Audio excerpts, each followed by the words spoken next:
Hello, Radio Paranormal fans. I'm just jumping up because we don't have an intro because StreamYard has changed everything and I had no freaking clue. So, what I'm going to do is I'm going to sing a little intro for you because, it is what it is. So, Radio Paranormal, Radio Paranormal. This is the intro as best I got. Radio Paranormal. And let's welcome Jennifer. Everything has changed. I don't know what has happened. So no intro today because I'm just a horrible producer. It's all good. I hope you have the exit at least so we can have. We're gonna have something. I'm gonna work on it. So, how's everything going down there in New Orleans during Mardi Gras? Oh shit! We're all getting fat off a king cake. Did you eat the baby? Don't eat the baby. You choke with the baby. You're not supposed to eat the baby? No. See, I'm from South Carolina, and I always thought whoever ate the baby out of the king cake became the king.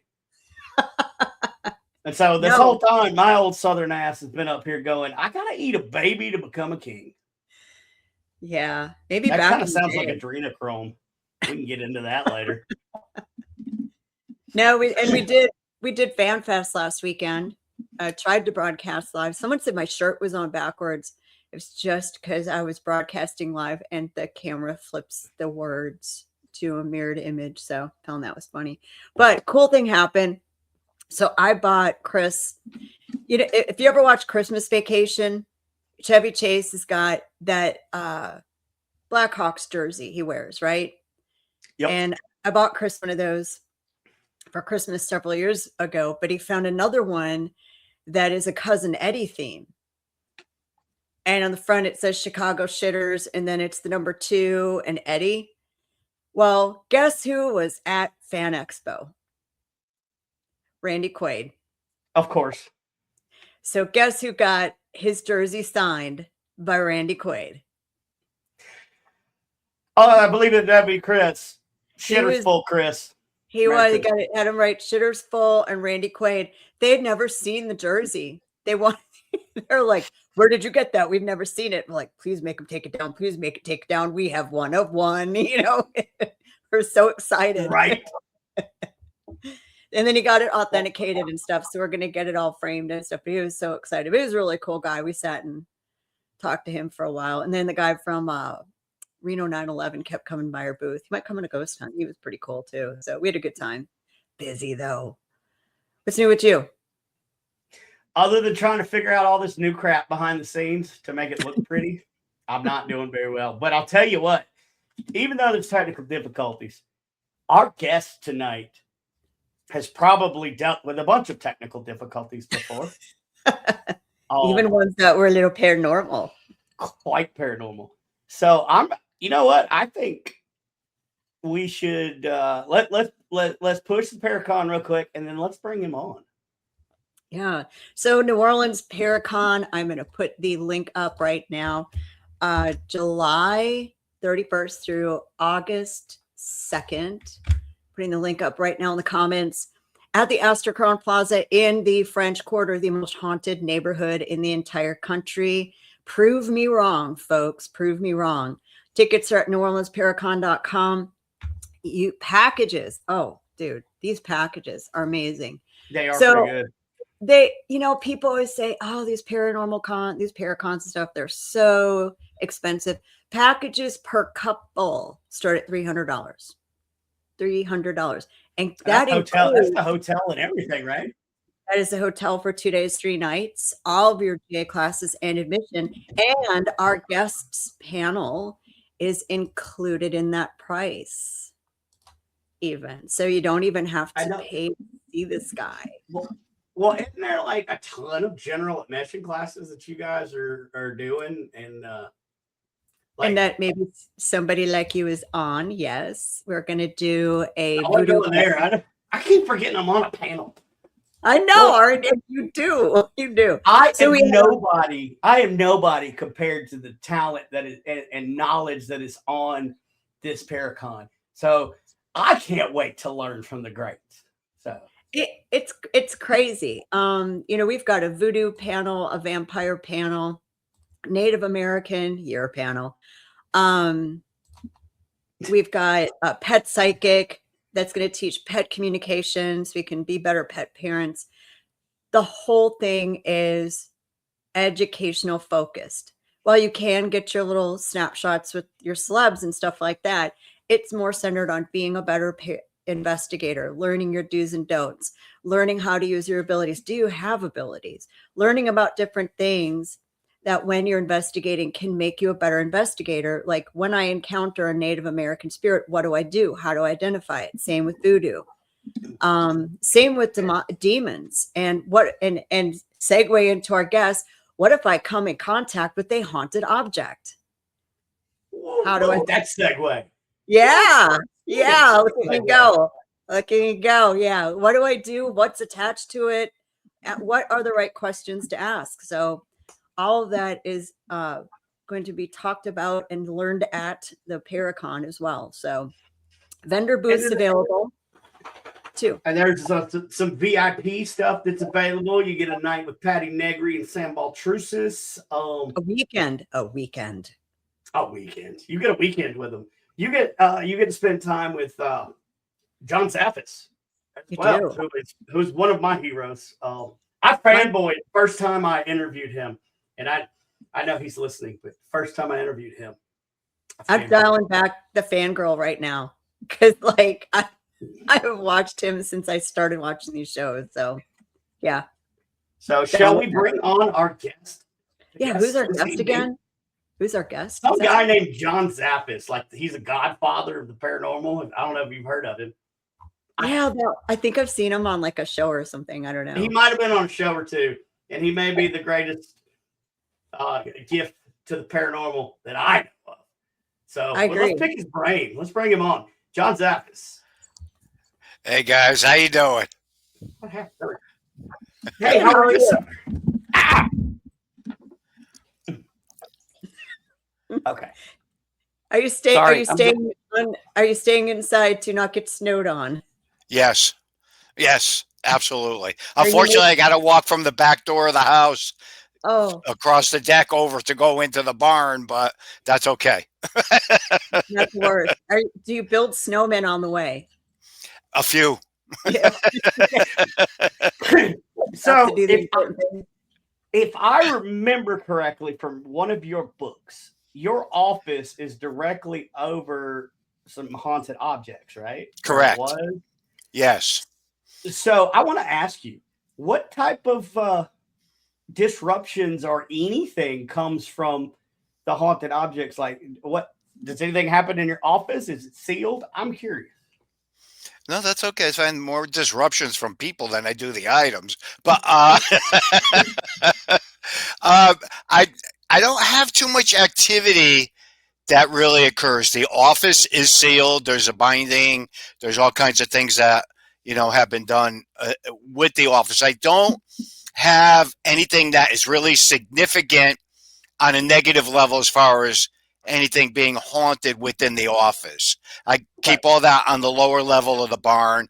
My office is upstairs, and there's a room next to it that was a classroom that unfortunately has turned into storage. So, I mean, it's gotten kind of crazy. I mean, people come in, they have all kinds of activity. They have things they pick up on, they get EVPs and things when they stop over. Because a lot of times people I know or anything, if they're, going through Connecticut, especially along the coast up 95 or back or forth, and a lot of times they'll just stop by, come over and just check out the museum. I don't have any problem with that when I'm home to let people in because I don't have it open to the public. So, okay.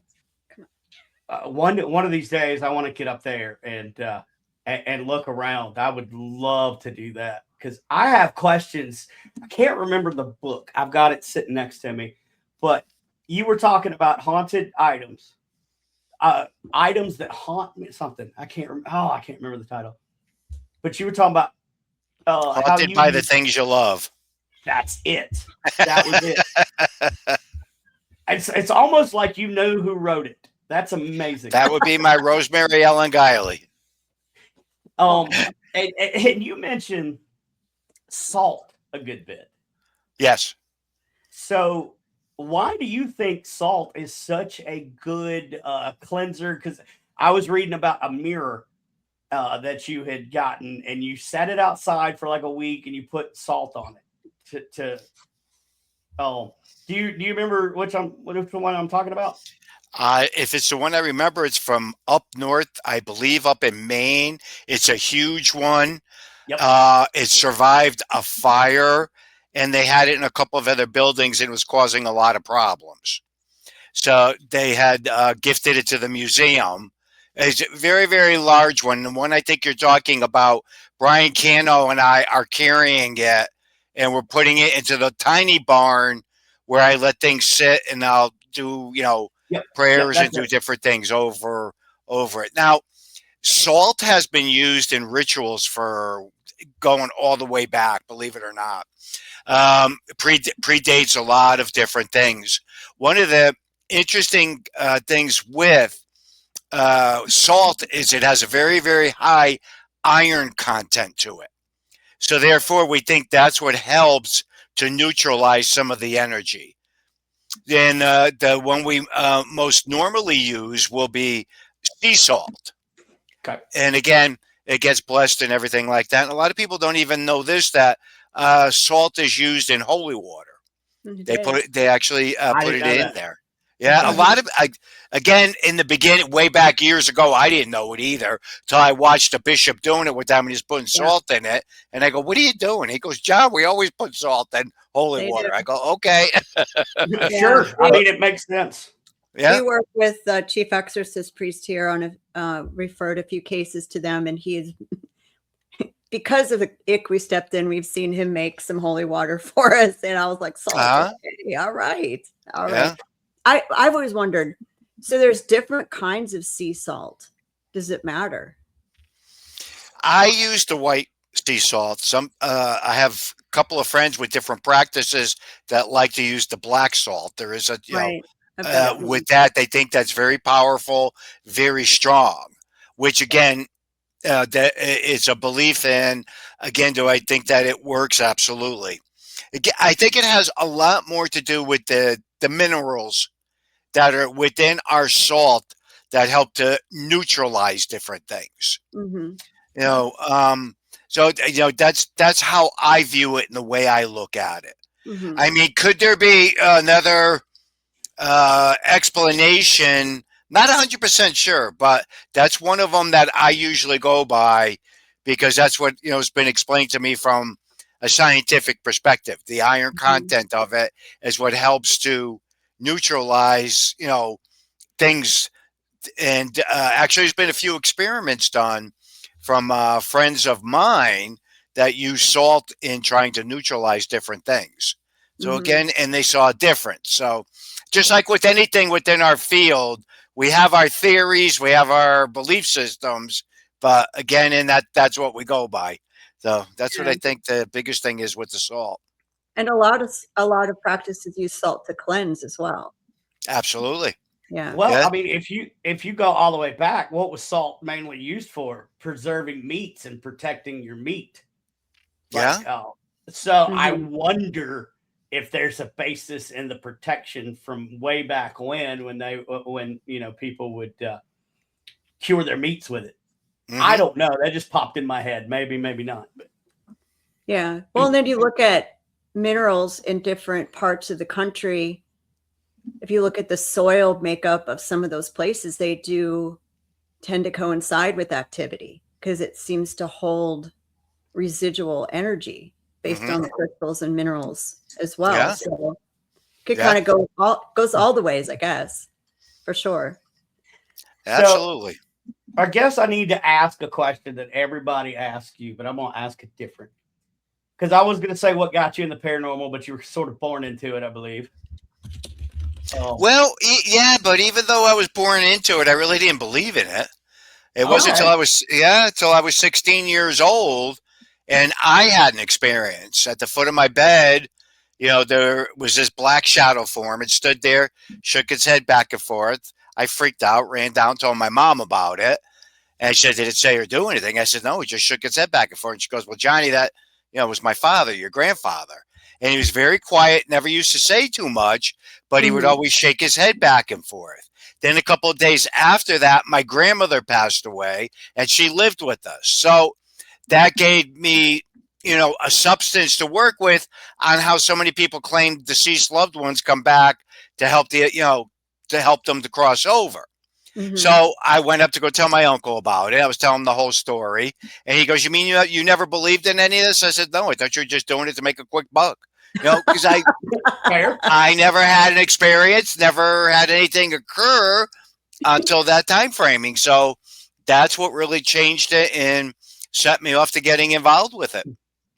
So how have you set yourself apart with how you do things from how you learned how to do things? How have you perfected, things on your own that you've come up with that maybe you didn't get from your aunt and uncle, or I don't know. I guess the majority of the stuff what my whole thing is to, when I get involved with something, is to try to figure out what the heck's happening, why it's happening. Does the individual have an issue, or the piece of property or the item? Mm-hmm. And do what I can to try to figure all of it out. Now, I think an important element for any of us in this work is to keep an open mind. Here again, back when I got involved with all this stuff, you start talking about a poltergeist case, right away we thought it was devils and demons. Right. Where today I have a totally different understanding of poltergeist cases. It's psychic kinetic energy, and it's to build up around kids going through puberty. Yep.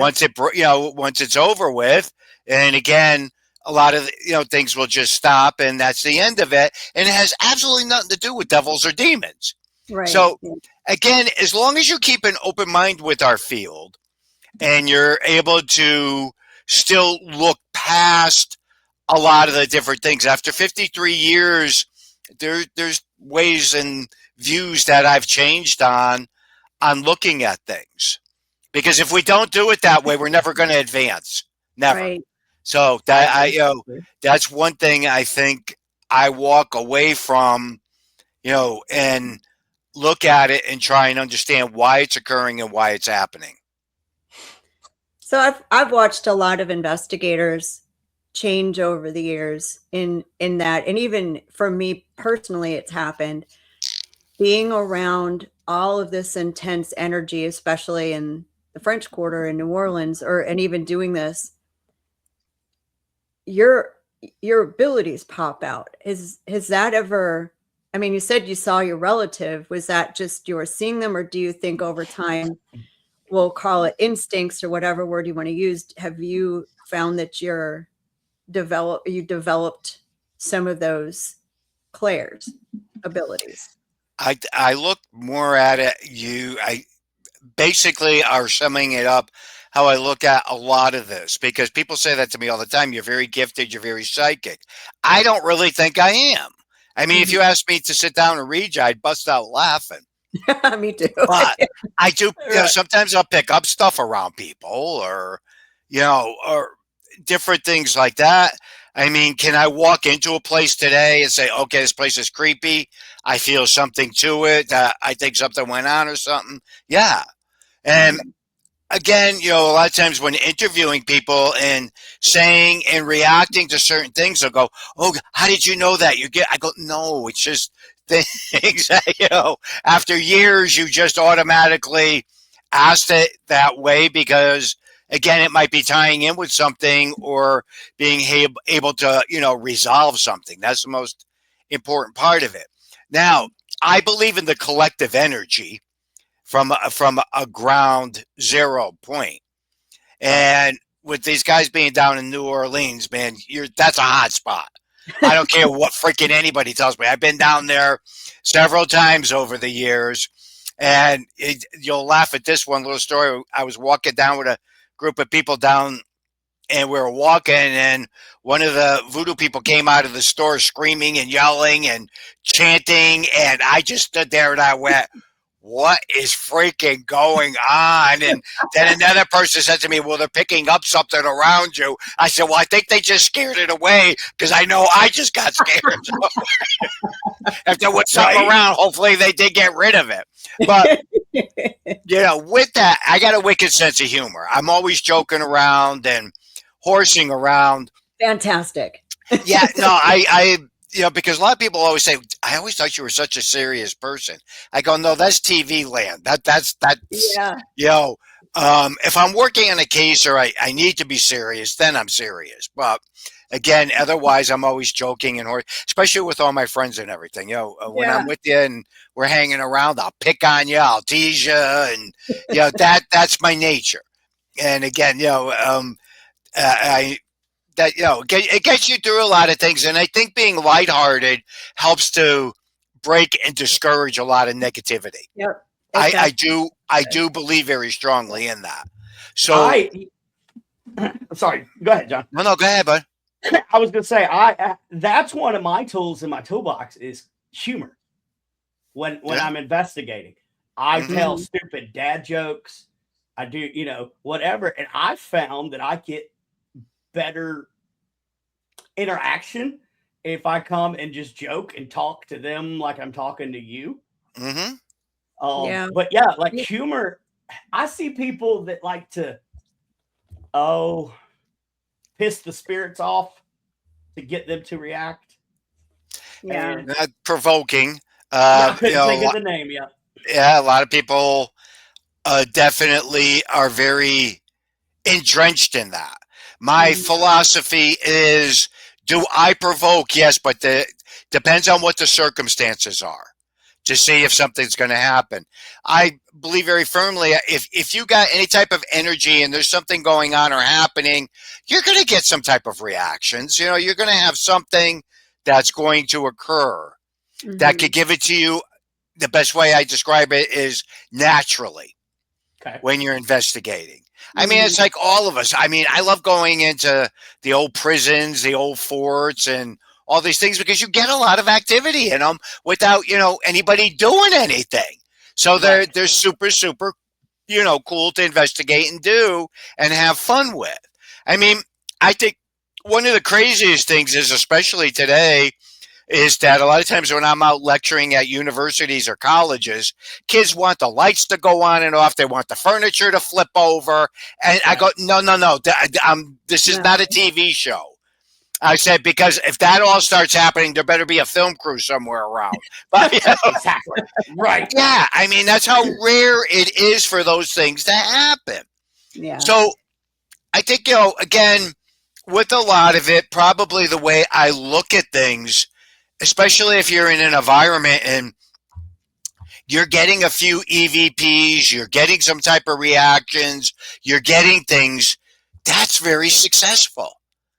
And people go, well, geez, that wasn't really all that much. And I'll go, yes, it is. I mean, a lot of us will go to places and do things and have nothing happen.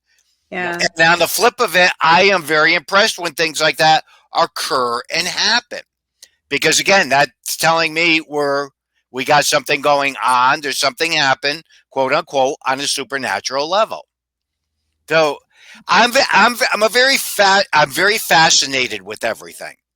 And a lot of times I get myself in more trouble than I do anything else because, if there's something going on or something, not so much today, but, many years ago, with different rituals and things like that. Oh, that's cool. I want to know about it. So, I'll go, I like to observe and watch things and see how things are done and how they're handled. I think that's probably one of the biggest reasons I am accepted in so many different practices out there. I'm not interested in, going after somebody for practicing different things. That's not my job. That's not what I'm about. Right. I want to know about it. I want to know how it works. I want to watch those rituals and see the different things, as they're being practiced and performed. I'm very intrigued with that stuff. Very. So again, I always tell everybody that that's an important element with our work. Be very analytical, and that's being open to everything. So doesn't mean you have to practice something if you're uncomfortable. No, that's up to you what you do and how you handle it. So again, when somebody says, "Oh, I got myself in big trouble," I'll go, "Well, what did you do?" They go, "Well, I went and watched this and did that." And I go, "Well, did you say or do anything?" They went, "No, but now no, you're not. You were just observing. You didn't do anything. Thus, how do you feel? You just put yourself in, any type of situation where you're going to have something with you just from observing or watching or learning something to understand something. I have no issue with that whatsoever." And this is the kind of stuff I'm sure you're going to talk about at the Paracon. And this was the reason that Chris and I started it, is we do public ghost hunts 6 nights a week. We use humor too. I mean, my God, how bored would they get from us if you kept saying, "How did you die?" We play cards and things, but we say, don't provoke. What would happen if you walked into a bar and you started screaming and cussing at someone? It's the people. You should get some activity. Yeah, Well, yeah. maybe not stuff you want, right? Yes, but again, too, that's what, again, like we were saying earlier, when you go in to do an investigation or something like that, a lot of people are very, focused in just on the equipment and getting everything set up. And, a lot of times if you're doing everything very natural, setting things up and, some of the best EVPs we've ever captured have been when people were speaking or they'll be asking a question and then, and I'll go, I can't believe you captured that. And they're going, "Yeah, but we can't use that." And I go, "Why? It's a fantastic EVP." Well, they go, "Well, John, someone's talking before it and someone's talking after it." I said, "You just answered it right there for yourself." Okay. It's before and after. Thus, that was right in the middle. So you captured something that was significant. And they'll go, "Oh, yeah." So, but, again, it's learning a lot of those different things that occur and happen. And I'll tell you what, I used to get so freaking pissed at my uncle because a lot of times when I would experience something or something would happen, I get all riled up and everything and get all shook about it. And he would start laughing. And I used to "Why are you laughing at me? It used to drive me crazy and everything." Now I freaking do that. I'm with people and they're experiencing something for the first time. I'll start laughing or something. The people go, "Johnny, it's not funny." And I'll go, "Yeah, but you're missing the point of it. You just had a phenomenal experience. You're experiencing it, not me. So therefore, to me, that's one of the greatest things to witness and see is somebody else having the experiences." Of course. So we got here Haunted Nights Paranormal saying he was attending Wichita State University in Wichita, Kansas. He said he met you, John, there. Did a campus ghost hunt after your lecture. He said he really enjoyed you doing the college tours, and he said thank you for the experience. Well, I love doing campuses. I always have a blast because, and a lot of times, student activities and everything will bust out laughing at me. They go, "Johnny, you're just like the freaking kids. You jump right in. You don't care. All of you are, getting involved with everything. You're cutting up with the kids and, we're doing, that's the best part of it. I enjoy that because, people are, can be getting something out of it or having an experience with it. So I still do campuses and colleges. I don't book, like I used to because being out on the road after a while, that can really pull you down. Right. So again, I'm still doing them. Wichita, actually, I smiled when you brought that up. I think recently, over the past couple of years, they've been trying to get me to come back to do a lecture. I got to get that booked. I got to get out there. Yeah. Also, for those of you that are watching, if you have any questions for John, myself, or Jennifer, or just anything, please post them in the comments and we'll ask them. So I would be remiss if I didn't ask this question from my wife. Because, yeah. So, and it's kind of a serious one, and I'm glad that she asked this. So she ghost hunts with me. She calls herself a baby medium. She's just learning and whatever. But she's had to step away because of autoimmune disorders and a lot of health issues. Okay. Because she just feels like she's vulnerable, a little bit more vulnerable, and just Understandable. Yep. timid. So her question is there anything that would cause you to step away or step back, or have you had to take time away from paranormal? Oh yeah. Over the course of the past 53 years, there's been times where, I've taken time off. I don't last long. That's my biggest problem. I'll say I'm done. I can't deal with any of this no more. So, and I'll take that step back and be like, what am I doing? And the phone will ring, or something will come up, and I'll get back involved with something or doing something. I don't really do it too much now because it's more at that point. I mean, let's face it, guys, I'm at the tail end here, and, I pick and choose a lot of the things I like to do or get involved with. And if I'm involved in a situation where I'm uncomfortable or something, I'm going to be more vocal now than I ever was. Not that I'm being ornery or being mean or anything, but let's face it, guys, we know a lot of people do some dumb shit out there. And if you're doing something dumb, I'm going to say something. I don't care. I shouldn't say I don't care, because I do care, or I wouldn't say anything, right? So yeah, right. But again, I look where before I would be like, I don't want to get involved with that. I don't know. I'll go, dude, what are you doing that for? What's wrong with you, man? Think about what you're doing.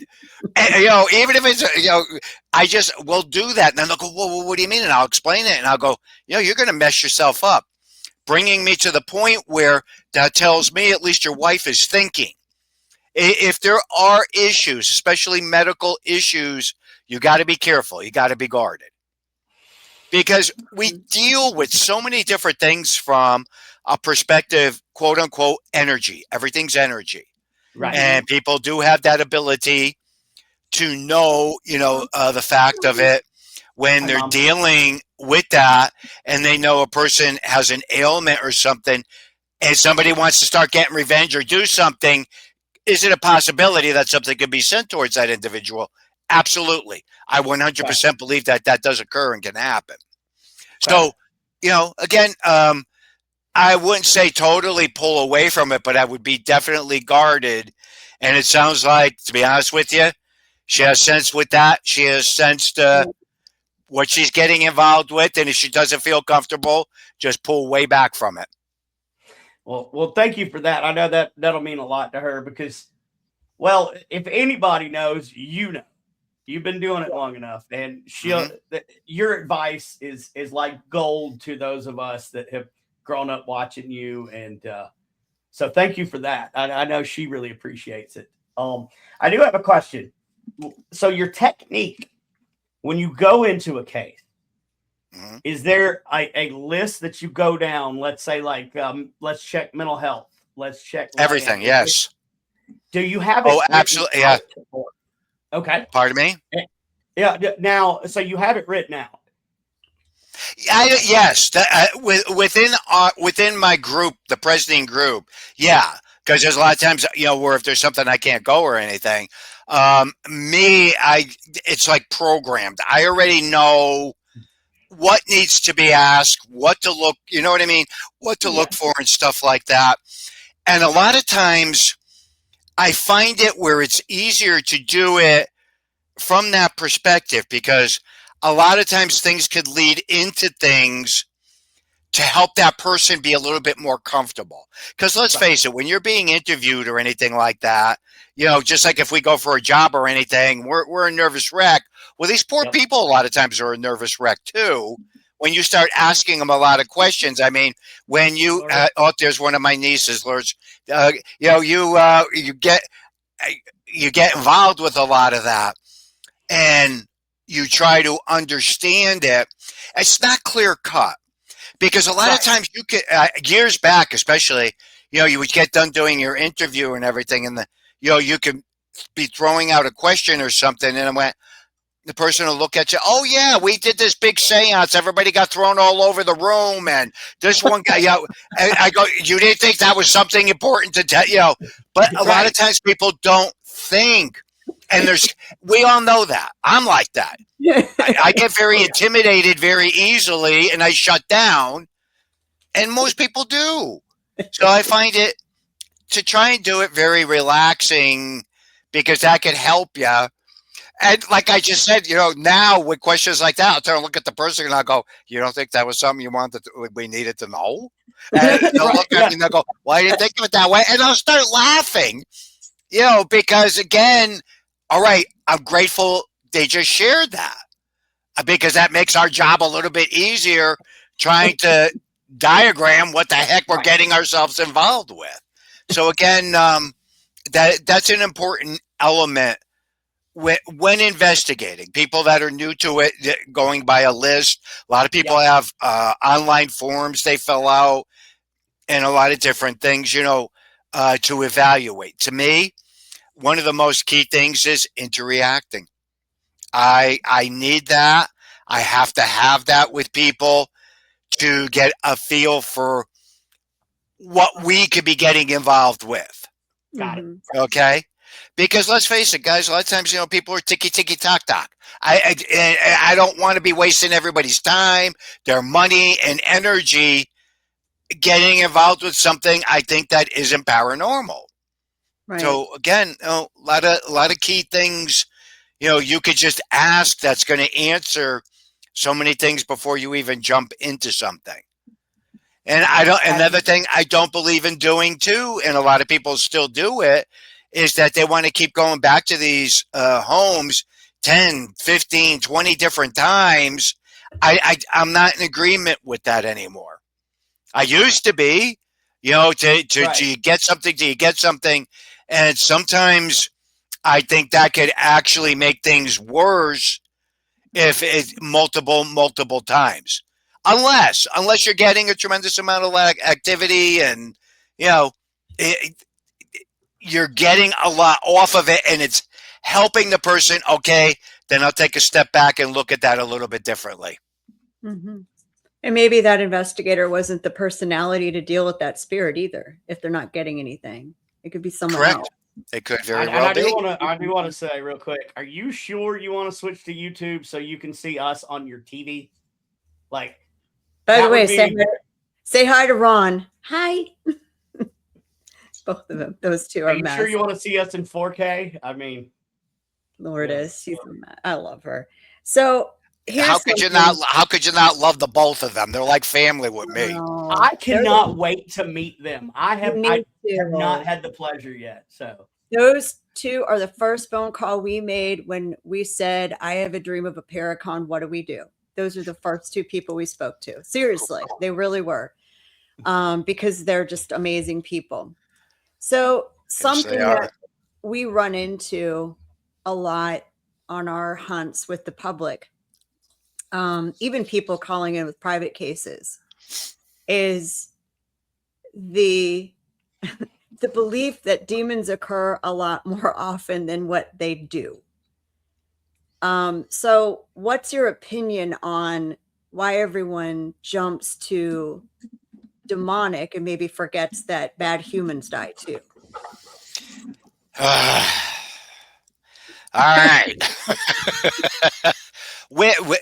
It's a difficult thing. Not so much today, but I mean, we were all brought up. I was brought up Roman Catholic. Okay.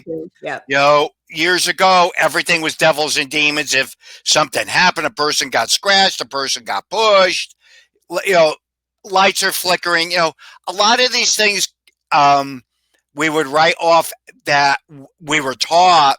Well, we were taught not to believe in ghosts or communicate with ghosts, right. But again, getting involved with the work behind the scenes and realizing how much spiritual people and priests and all these people are involved with all this stuff, but they won't talk about it. But that's another whole show. True. Anyhow. It is. That's true. Oh, yeah. I mean, again, I've, been involved with that where, again, just being at not a convention, but a weekend at a monastery, and there's all these priests, all different levels and everything that are involved with all this stuff, and I'm like, holy shit! They're just all talking about this, and it's like, but they won't do that outside of the confinement of all that stuff. But again, I have to look at that differently now too, because we're in a different world now today too. You know, a lot of these spiritual people, not just priests, you know, all of them, they jump in and they get involved with something. They got to be careful of litigation behind the scenes now with people. Oh, wow. People aren't, you know, it's a different world now. So, you know, again, everybody has to be guarded and careful. Where the hell was I going with all that anyway? I don't know, but I was riding passenger seat with you the whole time, brother. No, we were. So I think you were going to that. I think there's a surprise that we both grew up Roman Catholic, right? I did too. So there's when you get behind the scenes in that and you see what they learn versus what they say, it's like, holy crap, you really do believe in this. But I mean, the message to the general public is, don't worry about that. That's what be a good human in your life.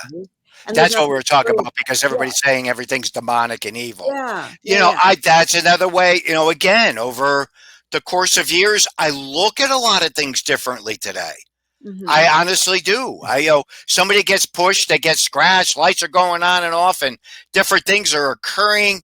Doesn't mean it's something evil. If a person was mean and nasty in life, they're going to be like that in spirit form. That's what I say all the time. If they were an asshole in life, they're an asshole in death. Yeah, absolutely. And again, you know, it's something that I try to explain to a lot of people. You know, again, but you have to remember when you deal with people that are very, very religious, and I respect that, you know, that is what they feel they're dealing with. Mm-hmm. But it makes it difficult when a lot of us get involved with stuff and we know it's not something demonic, you know, to try and get a person to understand certain things. Mm-hmm. That's why I say a lot of times you have to take that step back and you have to look at the big picture, because I'm not interested in pulling people away, you know, from their Catholicism or, you know, Judaism or whatever they practice. You know, that, you know, they want to follow by that's perfectly fine. Again, it's done on a positive. So again, that's the way I look at it. But no, I agree. I think a lot of things that I see people classifying as being demonic or evil, I do not feel that it's that. I really, you know, a lot of times I don't. I mean, I don't want to ever, you know, when people tell me, you know, oh, no, I saw it on a TV show. And, you know, I cringe, because people don't realize that's entertainment. Yep. And you don't. I mean, I was even in shell shock, you know, years ago on, you know, understanding what you have to do. You can keep doing things and setting things up, because let's face facts, especially today. You know, somebody's sitting watching 1 or 2 or 3 episodes of a TV show. There's no EVPs, nothing's happening, everything's quiet. What are we going to do? We're going to post, don't watch it, it's boring. Nothing's happening. They're boring. They're terrible. Mm-hmm. And they could just be doing their job and still, again, you know, so it's a double-edged sword with the entertainment field within our field. You know, our work. We all know anybody that's in the trenches, like we all are, doing investigations and everything. That's not TV land at all. Not at all. Yeah. So, okay, flip side of that. And because for our team, and honestly, John, it's because of where we live, right? We live in the Quarter. We live in the French Quarter, lived here for almost 15 years. So we've dealt with a lot of different things. So we've seen the demonic. Mm-hmm. And I know you've probably seen some too. Have you seen the other side? Have you encountered something, an object, an energy that's been more towards angelic? And I ask you this because we're actually on a case we brought to the church to say, is this angel? and they're raising an eyebrow thinking that it might be. So have you, on the flip side, found or encountered something that was more on the, that's the balance of nature, right? Good and evil, right? Have you encountered something that was more on that good side? Even You if it's mean like the good side, meaning angelic? Yep. yeah, type? Oh, absolutely. Yeah, there's so many encounters where I believe that angels have intervened with different things, and there's been different experiences that have occurred, because angels aren't these things running around with halos on, the big fluffy wings. Right. People think that that's how they are. That's not what angels really are. They're huge. They're the brilliance of light that comes off of them. And what they actually, they're not going to be coming down and helping you out, going kumbaya and everything like that. They come in, kick ass, and leave. Right. That's exactly what the angels do. Because I've been, several different times. Okay, here's a good one for you.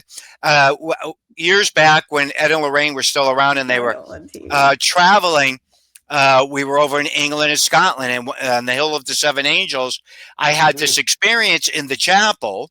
I believe very strongly in the power of prayer, and I still use that. So, again, this very piercing, weird sound. I went back out. My uncle looked at me, and I explained to him what had happened. And he just looked at me, and he went back in the little chapel with me. We were sitting there, and he goes, "That was angels." And I go, "Well, how do you know they were angels?" He goes, "Those were angels." And I went, "Okay," And he looked Right. up, all the statues and looked at St. Michael's. He says, "Always make sure you keep St. Michael by your side when you get involved with the darker stuff." And I've always stood by that. Mm-hmm. So again, something that is extremely important with this, that I believe they intervene when they need to. They intervene when you least expect it. Again, I look at that probably on the flip end of it, just like I do with the demonic, if you will. On the same type of scenario. How many times you'll hear about somebody being in a car accident and they think something, angelic, an angel or something, pulled them out of the car, or they believe that it might have been a deceased loved one that pulled them out of the car. Who's to say that wasn't something angelic that came through that was able to help them out? But if they think it was their mother or father that pulled them out, that's okay. Yeah. Right. Yeah. I would never, ever, ever try to alter anything of that, because in my mind, I'm saying, again, could it be?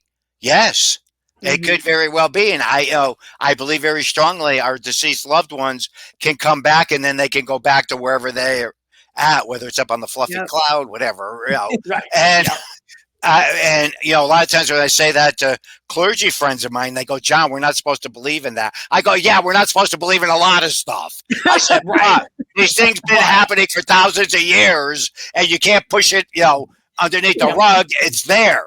Yeah. So again, but I believe very, very, very strongly. Here's a good story for you, and I don't talk too often about it. Very, very good friend of mine. That got involved with the paranormal. He was a psychologist, and he has a pedigree a mile long. And he was up visiting, and we were going. He always looked at everything from a scientific approach with believing in stuff and everything. And we had gone up to a shrine, a very Lord shrine up here in Connecticut. We were walking around and everything, and he was very big into photography. And he goes, "I don't understand why you believe in the angels or anything like that." And he goes, "I've never had any experiences or anything." And I looked over at him and I went, "Well, why don't you take some pictures and let's see what happens? You never know." Right. So he just looked at me, because he used to say that to me all the time. He goes, "You're whacked with some of these things, but," he goes, "every time you say something like that, I follow you because you're usually 99%. All right. So anyways, we were driving back and he was reviewing the photos he took, and he caught a couple of multicolored spectrums, and it wasn't reflections, because he, like I said, he was big into photography and everything. And again, today he looked at it a lot differently, and is very, very involved with our field behind the scenes, and very tied in with the church, working with it and doing a lot of the stuff. So again, it was like one of those moments, and I could still remember it when he was showing me the pictures. I busted out laughing, and because he was a photographer. And I go, well, maybe it's a reflection or something. He goes, oh, shut up, old man. Just shut up. And then he would go back and forth, and it was just comical because I would start laughing more. So, but it was something, again, when things like that happen from what most people refer to the angelic with the positive end, to me, that was verification for that young man, because that made him move forward in what his journey was, what his path was to follow. So again, there's a lot of beautiful stories out there when dealing with the positive, and it's just that most people don't want to talk about it. You're talking about this stuff, and you're talking about the angels, everything like that. People fall asleep. All of a sudden, oh, the person was possessed, huh? What? And that is what happens. So it is. This brings up a really good question. So demons can possess people, after infestation and whatever. Do you think angels can possess humans?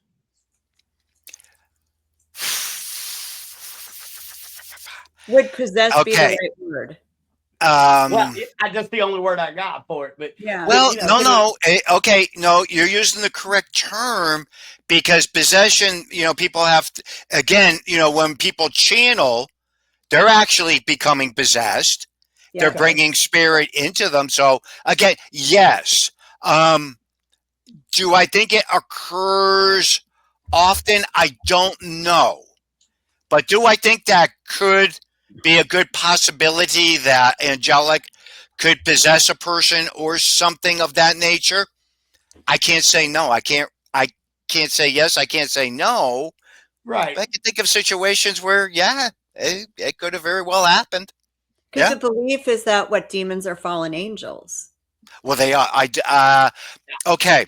When we look at that, that's where it's important when we get into the demonology aspect of this work. It's very important to be very analytical and study so many different things, because we have what we refer to as jinn or jinn, which predates absolutely everything. Right. Again, they were here before anything occurred. Then we went into the deities, which a lot of the old cultures, practiced and, worshiping and everything like that. Then we came into organized religions, and they adopted a lot of that in and mishmashed all of it together for creating, I hate to say this, but it's a controlled environment. It's what structure for sure. Yeah. Structure for sure. Yeah. I got to say that. I don't want the nun to smack my hands with the ruler again, so I better say that. But I mean, if you look at, so we in the study of demonology, you look at those, because they're energy still, no matter what you want to call them, they're still energy. They're an energy.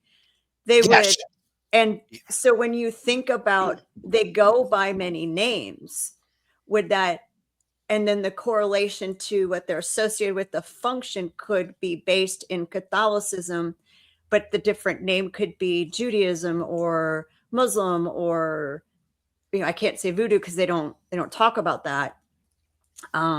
So we might be talking about the same energy under a different name based on our practice. Very true. And the best way to answer something from that perspective, we are legion. Yeah. Which is multiple. So again, tied in from so many different perspectives, and looking at that, again, with that. Okay, here's a good example for something for you that I love. My uncle used to Ed Warren would get very much involved with a lot of things within this supernatural realm. Because again, the way they ended up portraying him, that he was this strict Roman Catholic, that's what he would use for his defense and, to help protect him. So again, but he was a demonologist, and he would get involved with all this and learned all that. I learned a lot of this stuff from him. So again, with all that, there's a lot of different things that intertwine in it. Now, we would be working on certain cases, not often, but certain ones. He would go, genie in the bottle, we're out of here. And I'd be like, what the hell is he talking about? But then he would go, we're not cutting no deals. And, again, now I understand all that now. What his way of looking at it and his philosophy of it. He knew exactly what was happening, knew what was occurring, but that was the way he dealt with it. Where today now we would go, okay, that would be, a gin case we're working on, and we need to bring someone in that does that, and they're prepared to handle that on what they need to do with all of it. So again, watching a lot of it and understanding that and bringing it now where all these things are intermingled. They're all intertwined, where I think you could be dealing with, something on a demonic level, or you could be dealing with something that, predates anything. So therefore, it's a wild thing to experience things. Are you guys familiar with Rosemary Ellen Guiley at all? You might be familiar with her work. She passed away a few years ago. A walking encyclopedia, and her and I were like brother and sister. Anyhow, when she was doing her book on the jinn, she had taken me to this one location that she was researching, and I had gone out into the yard with her, and she goes, "Are you experiencing this?" And I didn't understand. And she said, "Look over there." And there were these big 15-foot like dark figure type things that were transparent. And I turned and looked at her, and I go, "Well, that's some energy coming up from the ground." She goes, "No, it's jinn." And I just got so taken back by it, and again, she was working with a couple of the scholars in the field. Anyhow, that was one of my major exposures to actually witnessing something that was jinn, but not to fear it, but like she said, you have to respect certain elements of our field, and which is very, very true. Yeah. Very, very true. And a lot of people don't do that. When they see certain people doing things or anything, they'll, freak out and, go crazy, where I don't, because I'm like, "Oh, cool. What are you doing? Let me see what you're doing." How are you? Okay. And, explain some of the things. And I'm like, okay, I think that's why I was accepted into so many different things in our field, and I've been exposed to a lot of different things, because I'm not interested in going into, try and convert people. That's not even my interest whatsoever. It's to understand and learn some of that stuff. So, and while we're on the subject of demonology and good and evil and whatnot, let's talk about the Dybbuk box. Oh yeah. I mean, so you just tell me what you think. What is the Dybbuk box? What's in it? Because people who practice Judaism, this kind of stuff is they don't talk about it. Okay, because all right, when we talk about the Dybbuk box, the original creation, if you will, comes from Judaism. They believed in putting things in there from a person and sealing it up, because you have to remember, in Judaism, they don't believe necessarily in devils and demons. No. But they believe that spirit could be very mean and nasty and ruthless. So they would put things in these boxes, seal the boxes up. And again, that was it. Boom, boom. All of a sudden, it came up where the Dybbuk box was created to put devils and demons and all this other shit in these boxes that really, it didn't come from the Judaism culture to that point. Now, I have several Dybbuk boxes myself. I have 3 or 4 that I've never opened, and I'm not opening them. I'm just not. And I have 3 or 4 that are opened that, I have one that's really pretty cool and original from this family I worked with. Now, they were all these boxes were supposed to stay in their families. They were never supposed to leave the families. Cultures change. People move on. The kids, in Judaism, they don't want to keep their ancestral Dybbuk box. They don't want to keep that crap. Just like, a lot of people don't want to keep, the knickknacks from grandma and grandpa either. So, but again, it's the nature of it. And today the box is created, and therefore it does exist, and it is a real thing today. Mm-hmm. So, from creating and bringing those things to life, if you will, the only way I could think to tell that to you is the Dybbuk box a real thing today? Yes. No, there's no doubt in my mind about that today. And those are called just like medicine bags and healing bags and, voodoo dolls and all that. I believe in all that stuff. I have a whole bunch of legit voodoo dolls, Again, these things are done with intent and purpose. So they exist. They do work. I wholeheartedly believe in that. Mm-hmm. Yeah. So we talked about haunted objects. Are you bringing any? I'm sorry to interrupt you. I just had this idea. What are you going to bring to the Paracon with you? Yeah. Would you like to share maybe an item or two that you're going to bring? Well, everything else you just got to pay and come see it, but we'll give you we could say one thing or something you're thinking about if you have. Well, now that again, what I'm going to bring is this one Dybbuk box that was created by a Catholic person. Go figure. Go figure. Oh, okay. It's a small, because I'm not going to be bringing any large items or anything with me, because it's too much for traveling and things of that nature. But again, I do have that's sealed with wax. I've never broken that up. Has a little cross on it. But I looked at it, and the person that gave it to me, and they told me the stuff that they have, they put in it and everything like that. And I go, well, that's a Dybbuk box. I go, all right, now we have Christian Dybbuk boxes. Go figure. I don't right. But that'll be one thing that I'll bring with me. Yeah, I'm excited about that. I've never seen a Dybbuk box in person. I live in the Appalachian Mountains, so Judaism's not very big around here. No, Catholicism and Protestants. So there's a lot of things. Like, I've never been to New Orleans. I'm looking forward to going down there and getting. Oh, you're gonna freaking love it. You're gonna love it. So excited.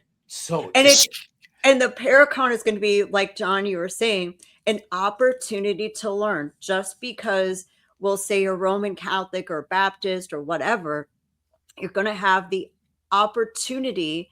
If you're going to listen, I'll never advocate for anyone to get into this field and be an investigator. It's one of the most dangerous hobbies you can have.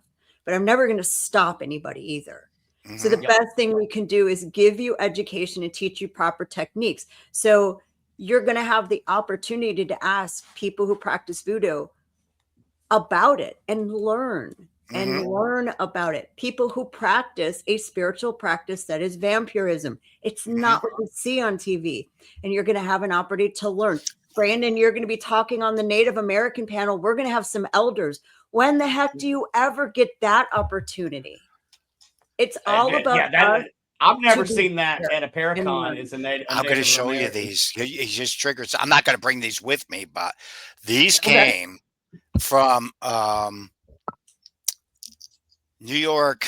I was in New York City with Rosemary Ellen Guiley. She had a meeting with one of the very, very high practitioners with vampirism. Okay. And he had made me a set of teeth. Oh, sweet.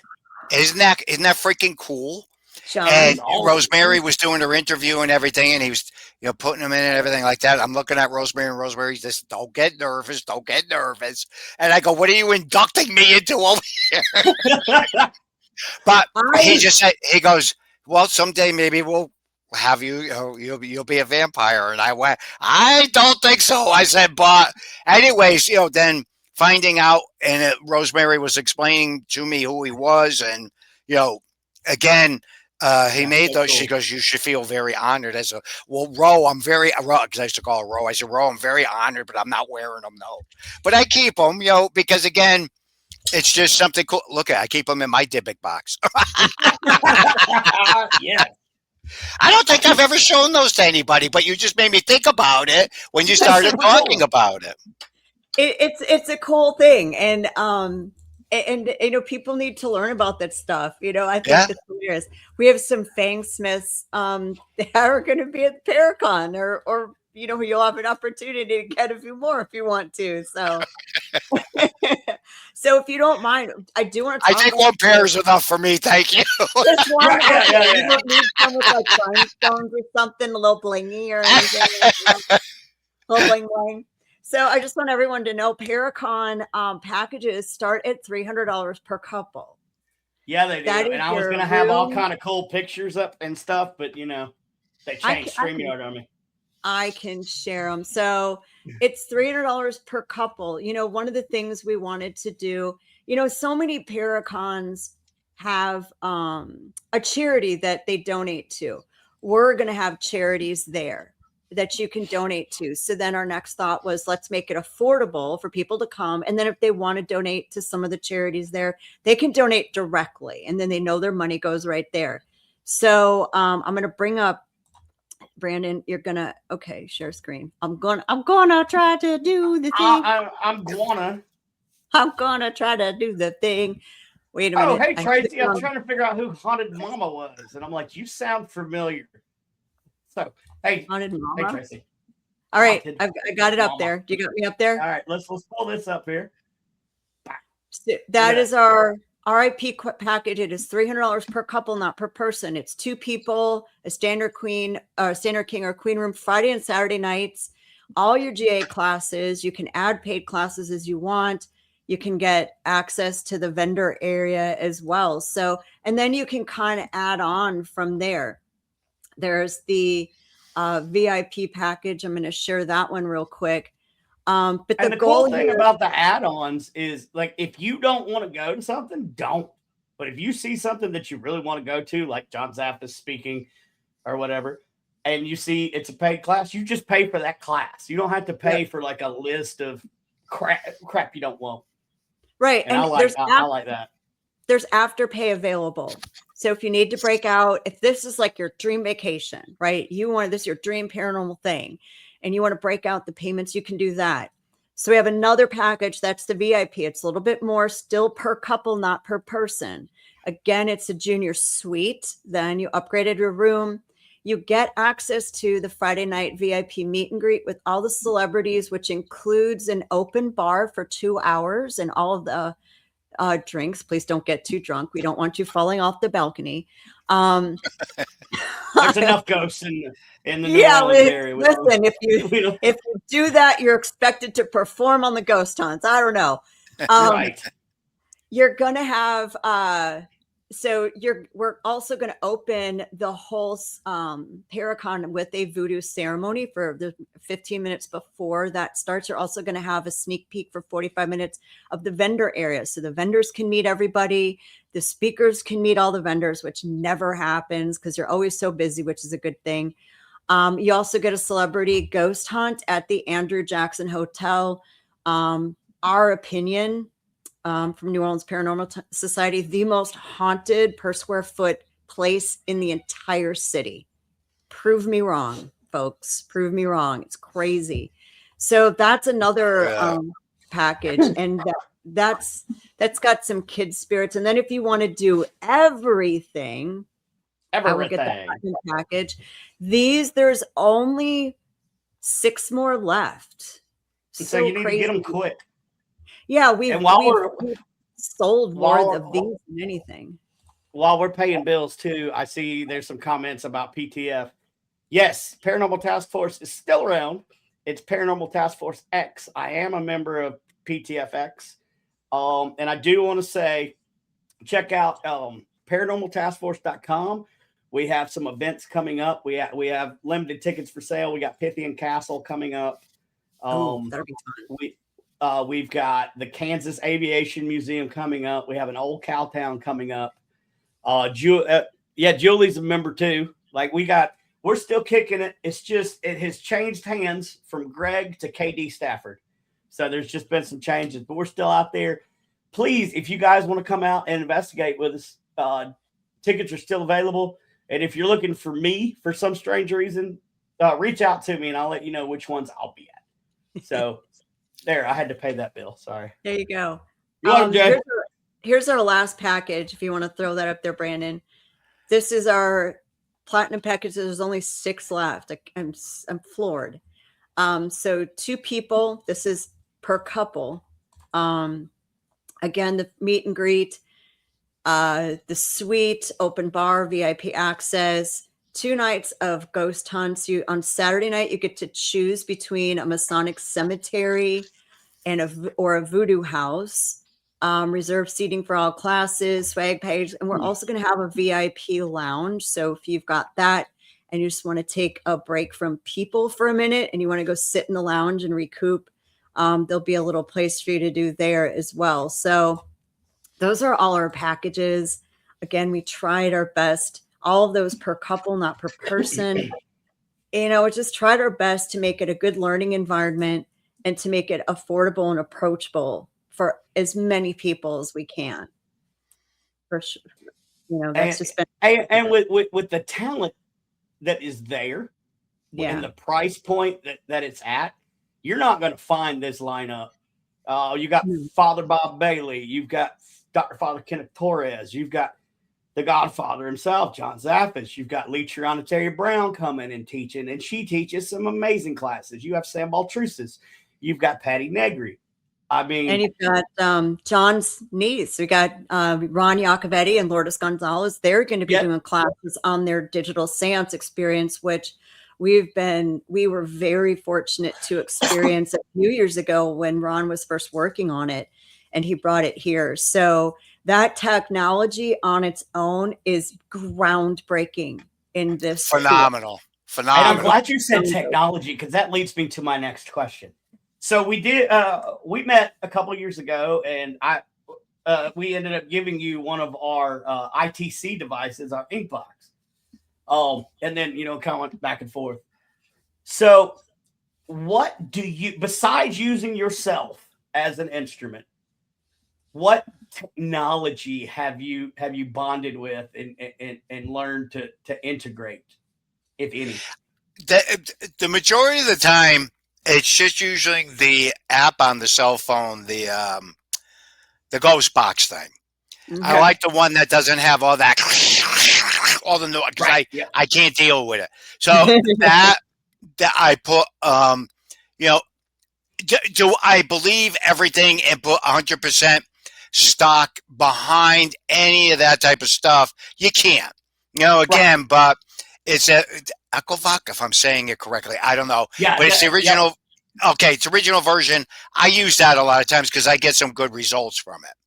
Now, I've been with, many people that use a lot of the different equipment.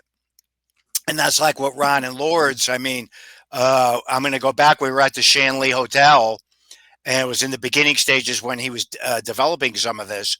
And we were sitting there, and I'm intrigued by everything, and we had this woman that came through. There was like 7 or 8 of us sitting there. They're killing us. They're doing that. They're killing, talking in this foreign voice and everything. And if you're around me, you'd understand it. I'm just sitting there and I'm going, all right, nobody else is hearing this. What am I freaking cracking up? Nobody's reacting. Nobody's doing anything. And Ron, he'll sit there with such a, straightforward, not even reacting to nothing. So finally, I just turn and look. I go, please freaking tell me somebody else is hearing this effing shit. Right? Then 3 or 4 people popped up and they went, yes, we're hearing it. Dan Produce was there. And a few of the other people, Sandra, they were there and experiencing it and stuff. So, and it took me back because it was like, oh my God, we were picking up on the beginning of Ukraine. When things were happening over in Ukraine. Oh, wow. I went freaking nuts because then I was just like, this can't be happening. And then Ron was explaining certain things. I'm like, No, but you got your old lady. She's screaming and yelling. Everybody's getting killed and everything, and we're all hearing it. Yeah, I was freaked out over that. I was so freaked out. Sam got freaked out also, and him and I, we had gone out, and we were on the porch at that point in time. And again, it was just. I don't think I'll ever forget that. Again that night when all that transpired and that happened, and I'm bringing it up because of his technology and what I feel when dealing with the both of them. They're so sincere and so passionate on what they do, and I think it's fantastic. So again, people get to experience that down there, and it's going to be cool. They will. And I'd love to give a shout out to the Shanley Hotel. That's Stephanie Smith's area up there. I love Stephanie to death. If you guys want to go to Shanley, like I do, hadn't been there yet, but I'm coming, Steph. Reach out to Stephanie Smith. And speaking of Stephanie Smith, this leads me to my next question. In all your years of paranormal collecting, how many prosthetic legs have you found in closets? I knew he was going to go One. I still have it. I completely freaking forgot about that. I bust out laughing because a lot of times again, unfortunately, it looks like hoarders, with the exception of the downstairs part.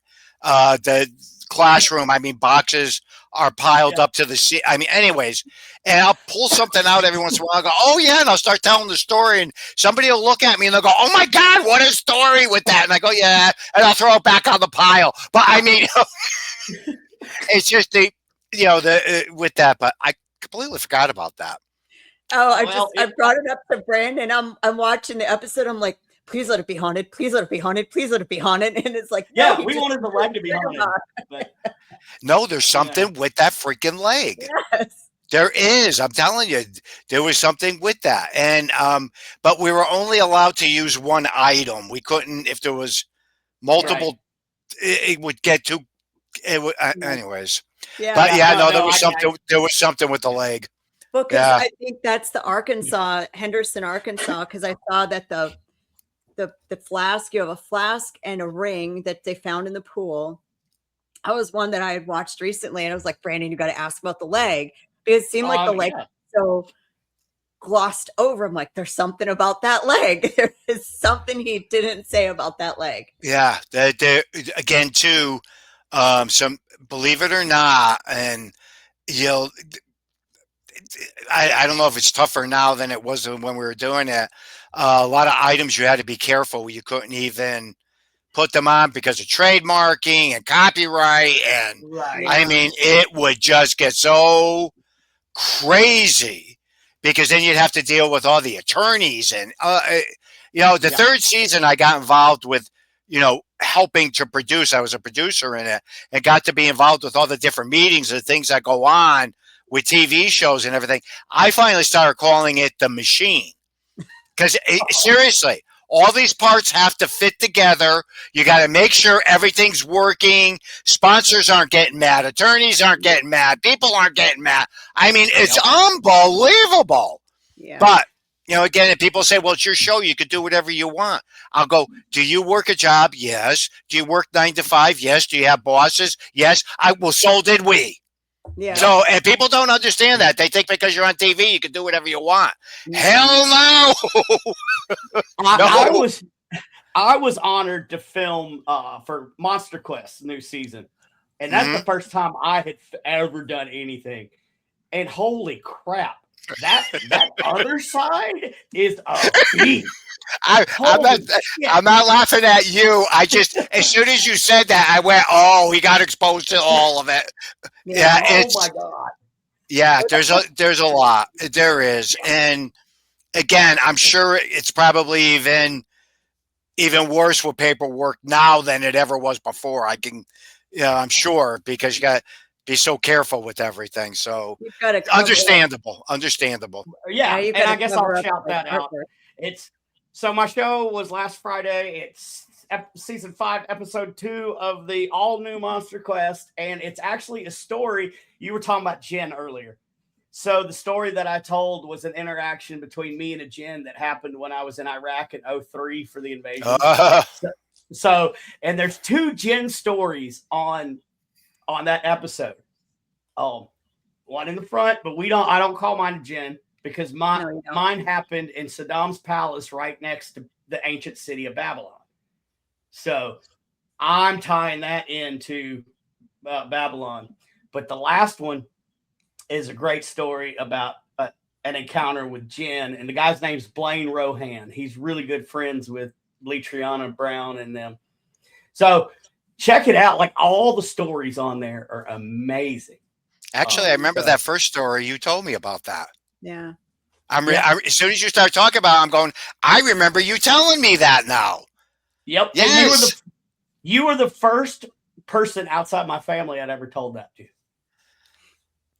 And Brandon, you and I talked about doing a show coming up maybe later this year on veterans and jinns. Just the frequency of people have no idea. No, because again, that's part of. I think that's a fantastic idea that you do that. Some of the trauma between all the regular trauma, then dealing with all of that. Some of the stories that I've heard from some of these guys, I'm like, it's just unbelievable. It's ancient, and the ancient tribes. Who knows who they or what they were dealing with 10, 20,000 years ago that they're still dealing with that we don't have over here in the West. And look, combat scared me, but I was trained for that. I was ready to die. But some of the paranormal encounters that I had over there was truly terrifying.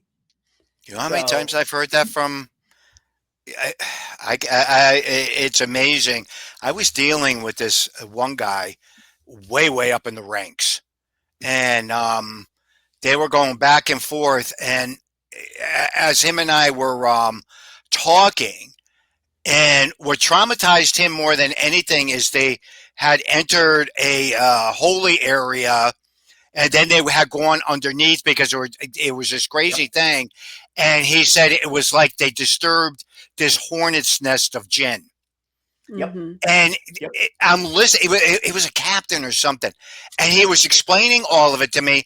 And he goes, "But I felt I couldn't do anything. I couldn't protect them. I couldn't do anything." I was like, "My God, how horrified he was over this whole thing." And he goes, "You're not going to believe how many of them had to go into counseling just from experiencing some of this stuff."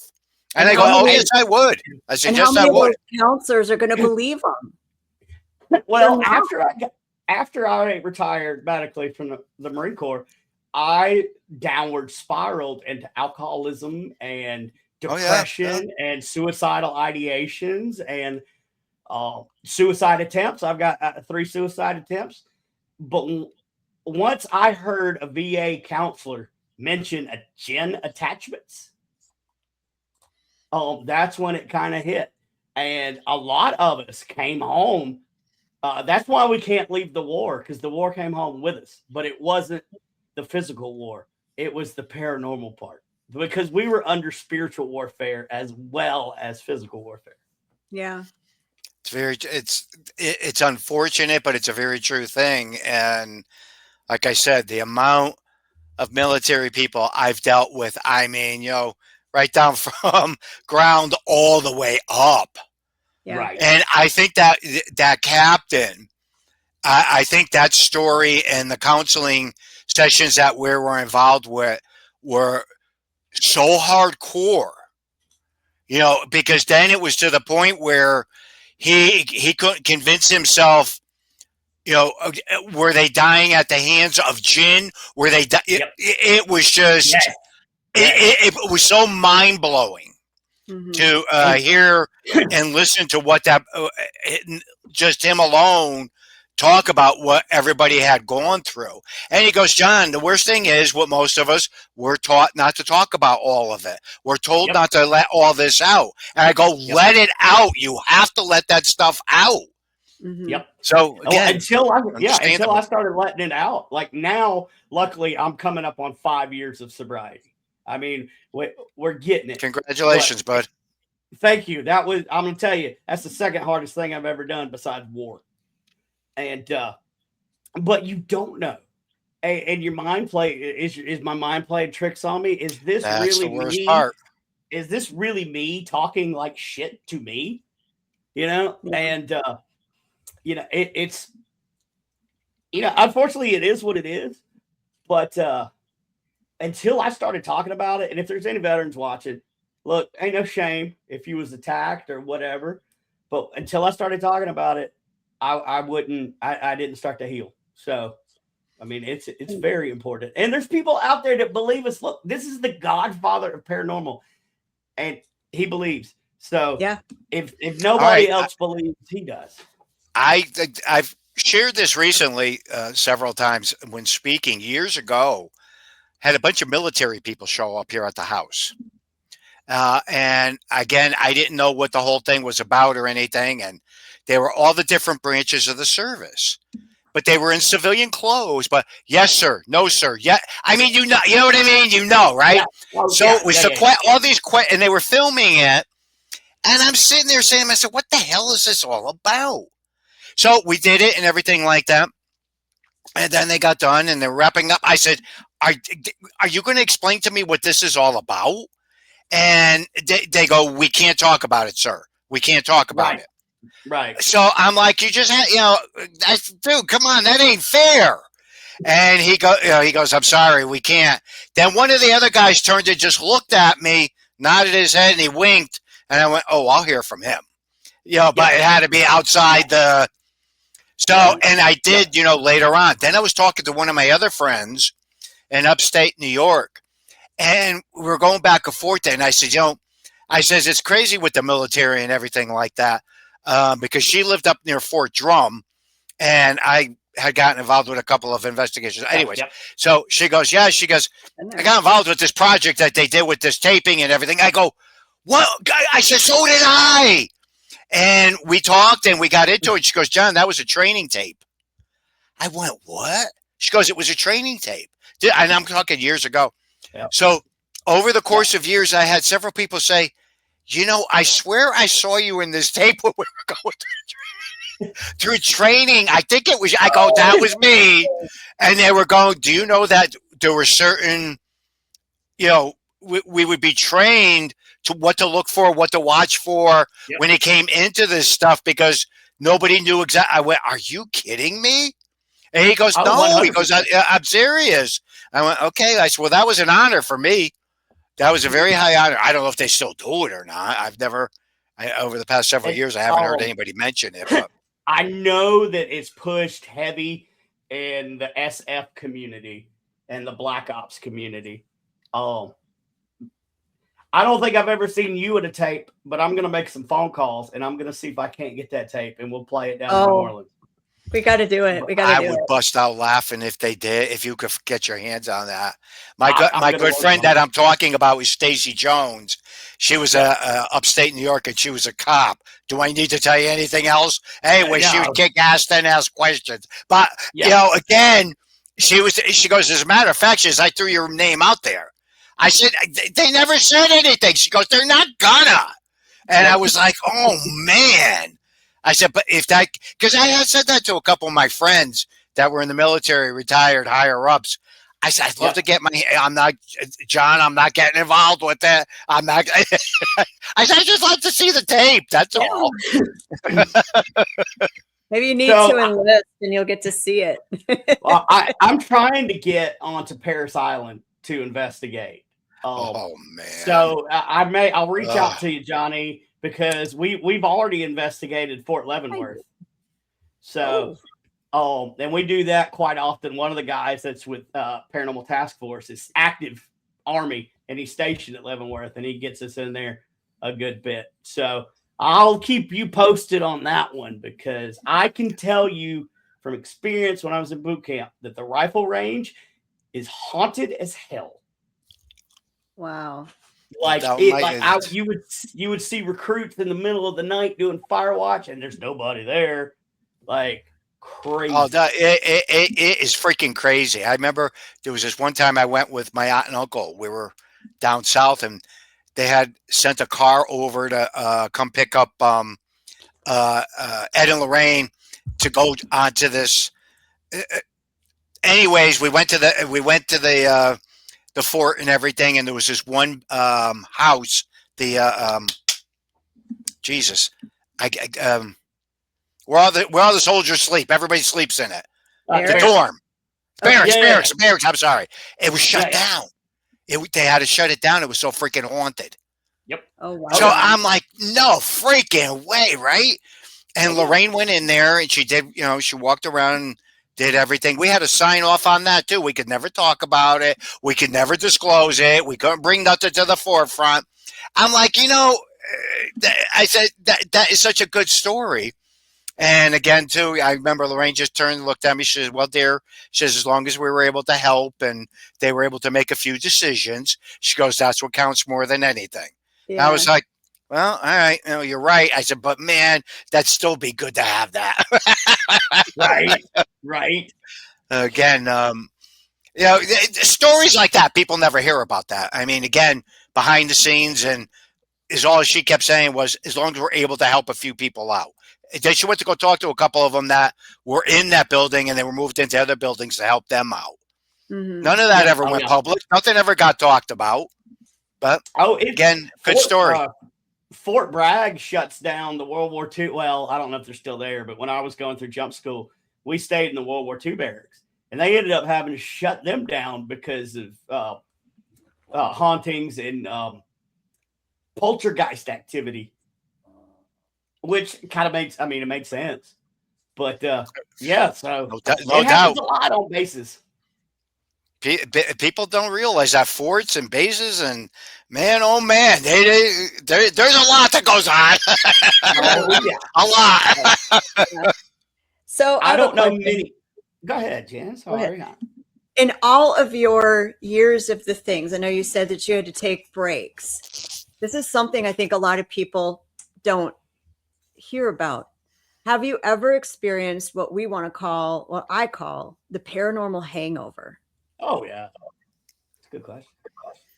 Meaning feeling the next day like you got the absolute dog crap kicked out of you, feeling like oh yeah, like symptoms, do you get like food cravings? I get broth cravings after.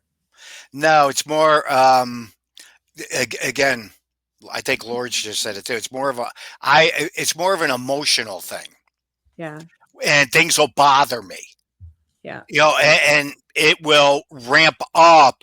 And that's when I know I have to take that step back a lot of times, especially if I do a lot, not so much these days, but when I would get involved with 2 or 3 or 4 really negative cases, that would really wipe me and would really affect me a lot of times, where like he was saying, am I hearing shit in my head? Is this stuff happening? Because a lot of times you don't know, so you got to take that step back, because again, energy is energy, and that's how it affects people, especially when they get involved with it. So yeah, that's a good way to look at it, as being a hangover. Yeah. Yeah, they don't realize that you're gonna feel bad. We've had a few people that have provoked before we could get to them and say, stop that, not the spirit to do that one too. That they've thrown up or felt like they've been choked, or we've just said, you messed up, they're not done with you. Do that. But I mean, I've even had it happen. So it's something that I don't think is talked about a lot in the industry, because and what's your take on this? One of the best qualities you can develop as a paranormal investigator is your self-awareness. Yes. What's me? What isn't me? Now, here's the biggest problem, especially with guys. Guys aren't going to want to admit to that shit. Mm-mm. Again, right. And It's the way we're programmed. Now today it's a lot different. You know what I mean? We talk. We're more open, and we're able to do that. And again, we're in a different environment where years ago you didn't talk about that. No, that didn't happen. Nothing occurred. Blah blah blah blah. Where today now, I have no qualms whatsoever saying, did I get the shit scared out of me? Yes, I did. So again, I got scared. Did I run out screaming or something? Probably some, different points at times. There's been times where I went, "Whoa, I'm out of here." Yeah, now I will. Yeah. So again, I think it's important to talk about that because that's part of the clearing and healing process to bring all that stuff out to the forefront. And you know what? I don't worry about what people think. Because I lived it, I went through it, I know what happened. You don't believe it? Oh well. Yeah. Again, that's how I look at a lot of things now. I don't have an interest in proving or disproving different things. I just don't anymore. Just don't. And again, a lot of the stuff I can't prove. So. Well, but a lot of people who believe in the paranormal have had a personal experience, and that's part of it. It's something you've seen that I looked for this to debunk this, or this was not a part of the conditions, where someone else could look at a video or a photo of you and say, oh, well, you're an idiot because it's this, but you weren't there. You don't know.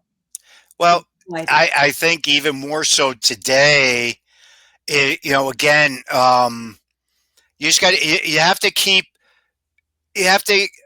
I don't know. I'm trying to explain this without that. Everything can get debunked. There isn't anything that can't get debunked. I don't care what it is. Jesus Christ can come down and you can film him and people will debunk it. That wasn't really a good example, was it? But anyway, I get it. I get it. No, but you're never going to have a piece of evidence that everybody's going to agree that's all paranormal, that that someone isn't going to say, oh, it's not that, it's this. Yeah. I mean, more so today, you go through that than we ever did. Don't get me wrong. There's things from the past that we have out there that have been debunked. And I'll sit back and go, son of a gun, you're right. Okay. If you're right, then it needs to be corrected. And I don't have a problem with that. But there's so much that happens with the parent. That's why I always say the supernatural is the supernatural. We can't prove, we can't disprove. But if you lived it, you went through it, no one's going to change that. Yeah, that is you. And again, I always tell people too, I had the worst experience and I got thrown across the room. I got bitten up and all this happened. Well, when did I think it happened. No, you remember the day, the time, the month. You remember everything if you had a legit experience. You don't forget any of that. You just don't. You don't. Yes. You don't. I mean, I can tell you the exact time when I was in Saddam Hussein's basement when my thing happened. I mean, I know because I've thought I felt helpless before. I was homeless when I got out and did the whole 9 yards. I was never as helpless as I was when I came face to face with the jinn. And you remember because it changes your soul. Yeah. Yes. Once, my uncle used to say this all the time, and again, one of those things that once you've been touched by the supernatural, it'll never go away. Yep. Never. And I used to look at him and go, yeah, that's crazy. That's crazy. But he's right. Once you've experienced something, once you've had those encounters with something positive, negative, it doesn't matter on the supernatural level, your life, it alters you, it changes you. And he was right. Yeah. He was very, very right about a lot of that. And again, I used to, because I was a little punky kid. I'm not going to tell you I wasn't. And a lot of it, I look back on it, I can understand it. I just didn't understand a lot of times the way he would try to explain things. Right. So it was an interesting curve to understand it later on what so much of it meant. Because again, somebody will say, here's a good example. A good friend of mine, he got out of the paranormal. We worked together with Ed and Lorraine, blah, blah, blah, blah. He came up. He'd been out of it for like 15 years. He came up to visit. He's sitting here in my office with me. Boom, boom, boom, coming up the stairs from down below. A whole bunch of noise got made. It sounded like a door slammed. I was on the phone talking to somebody. Well, I had to turn and look this way so I didn't bust out laughing, right? So I got done with the phone call and everything, and I looked over at him, and I went, what? He goes, you didn't hear that? And I go, yeah. He goes, you're freaking numb to everything now. He goes, I can't believe it. I go, well, what are you going to do? Walked up the stairs and touching the boxes. What do you want me to freaking do? You know, Right. Right. and he goes, I can't believe you're so numb to everything. I said, you get numb to this stuff. You just do. You look at it like a doctor in an ER. It's the only way to look at it. You get in a situation that's, I mean, people ask us about when's the first time you met a demon? Oh, by accident, because I made a lot of stupid decisions as my being a new paranormal investigator, you know, and I went in a case and I didn't do my research and we didn't think it could be what it was. And I have a burn mark on my arm that will never go away from that energy. You will never, but you do. They're like, were you scared? I'm like, you know what? In the moment, you can't. I don't even think about it in the moment. You got to just do. Yes. Yep. See that? My uncle always said that was a saving thing for being a researcher. Because he used to say that to me all the time. He goes, you don't react. He goes, you don't, he goes, you do what you need to be doing. Mm-hmm. And then he goes, 2 or 3 days later, you'll pick up the phone and call me up and go, I can't freaking believe we just went through all that. And he goes, that's one of the. You cry later. once I sit back and I start poking through it and thinking about it and dissecting it, I'll go, oh man, but that's, I'm the same way, do the same thing. The other thing too is, again, when a person is being delivered or an exorcism is being performed, I don't do them. I assist in helping with them. And there was Bishop McKenna, he passed away now, but I worked a tremendous amount with him. And I curse like a sailor. I don't care who you are or who's around. I don't. Same. It was one time, I laugh about it now. There was one time Bishop turned and looked at me. He went, John? I went, yeah, Bish, because I used to call him Bish. He goes, is there something wrong? And I go, why? What's wrong? What's wrong? He goes, there's no profanity coming out of you. Do I need to pray over you? Ever since then, I busted out laughing. And I went, oh, man.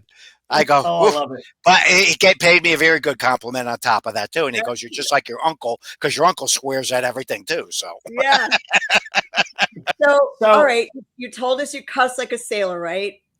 So we've got some questions that are just off the paranormal. Are you ready? Yeah, this is the fun, stupid part of the show. Okay, Tom, I'm ready.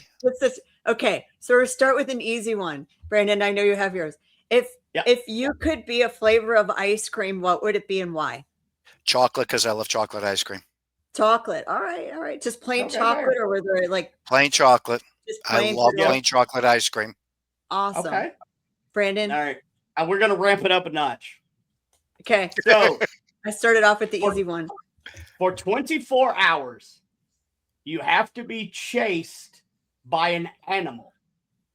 And after 24 hours, if you survive, you get $10 million. But the animal is indestructible. Which animal are you running from? First thing that popped into mind was a gorilla. Oh. Holy shit. Okay. All right. Let's go big. Go big or go home. I'm good. I'm good with it. I like it. All right. So on the subject of animals, if you were going to be portrayed in an animated feature as an animal, what would it be? I want to be a dog.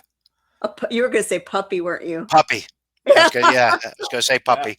Like golden retriever? Huh? Like golden. Oh, probably a terrier or a Shih Tzu. That's what we ended. When you get older, you get the smaller dogs. When I was young, I always had shepherds and everything, know. But now we just have the little rugrats now. I love it. Brandon, you got yours. Okay. I got one. No, I don't. I lost it. I had one and then I just lost it. I try to make these up on the spot to keep them fresh. So sometimes I hit and sometimes I miss. So Jennifer, go ahead and I'll keep thinking. Okay, what's your what's your life's theme song?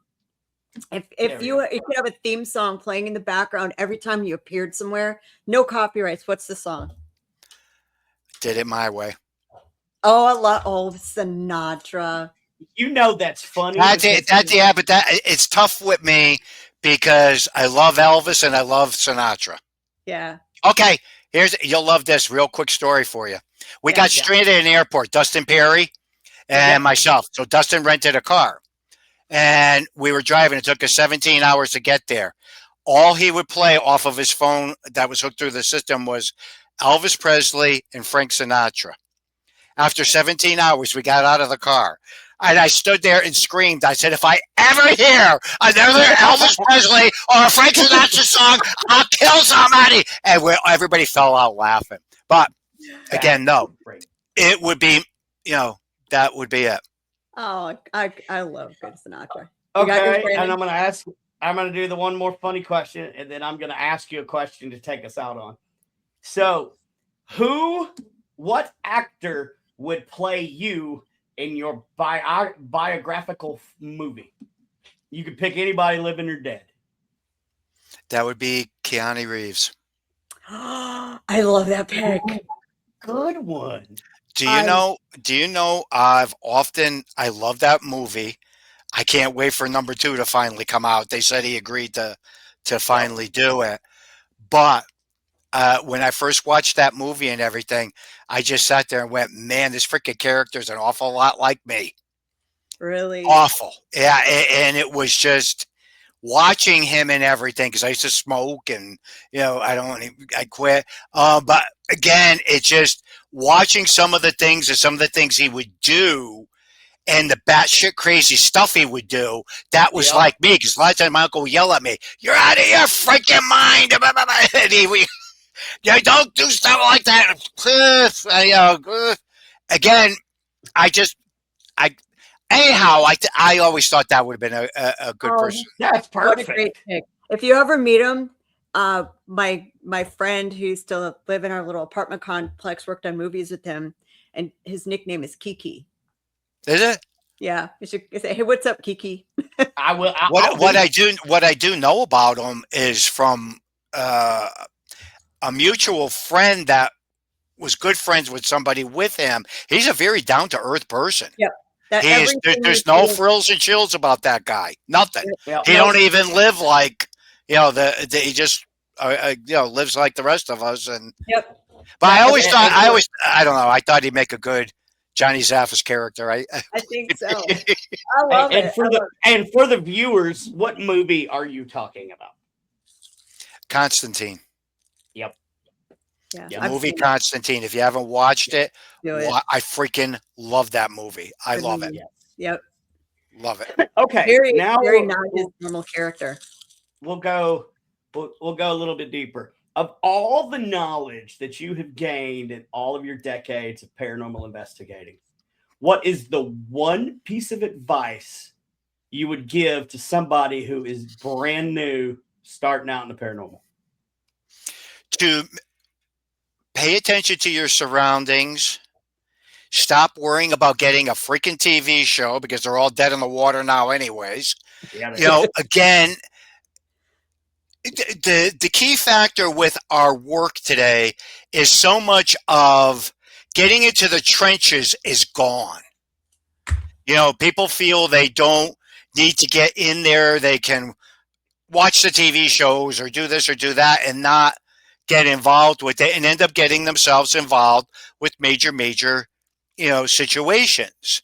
Right. And today, again, we're in a different world. These people get themselves involved with a lot of legal problems. I've dealt with so many different researchers, and they go, "Well, we didn't know." I go, again, because you're not taking the time to learn. You have to learn your basic fundamentals. You're walking into a person's home. Think about what you're doing. They don't know you. You don't know them. Right. So, again, people today there's a lot of that is gone. A lot the basics 101 aren't there anymore. So No, they're not. you can't That's fix it. There's no way to fix it now because it's like a train out of control. Yep. And Again, reason for the Paracon. This is where we dial you. This is where we dial you back in, right? This is where we say you have fundamentals. Here are the fundamentals. You don't know where to get them. Here's where to get them. Listen. You got it. Listen to what we are saying. You know, this is why you came here. And so the final question that's going to take us out, and I'll just say it in its basic form, and then I'll expand real quick. The question is, are you happy? And let me expand. See, of all the negativity and all of the crap and the drama that you have dealt with and are dealing with and may deal with in the future, how do you stay truly happy? My life has always been totally separated from the supernatural and the paranormal. I know I've been, gifted probably one of the most coolest lives you could ever get involved with. My wife and I have been together for, it's before Jesus Christ was around, got 3 kids, 3 grandkids. My success didn't necessarily come from just being in the paranormal field. I worked in the pharmaceutical field for 30 plus years, so everything downsized.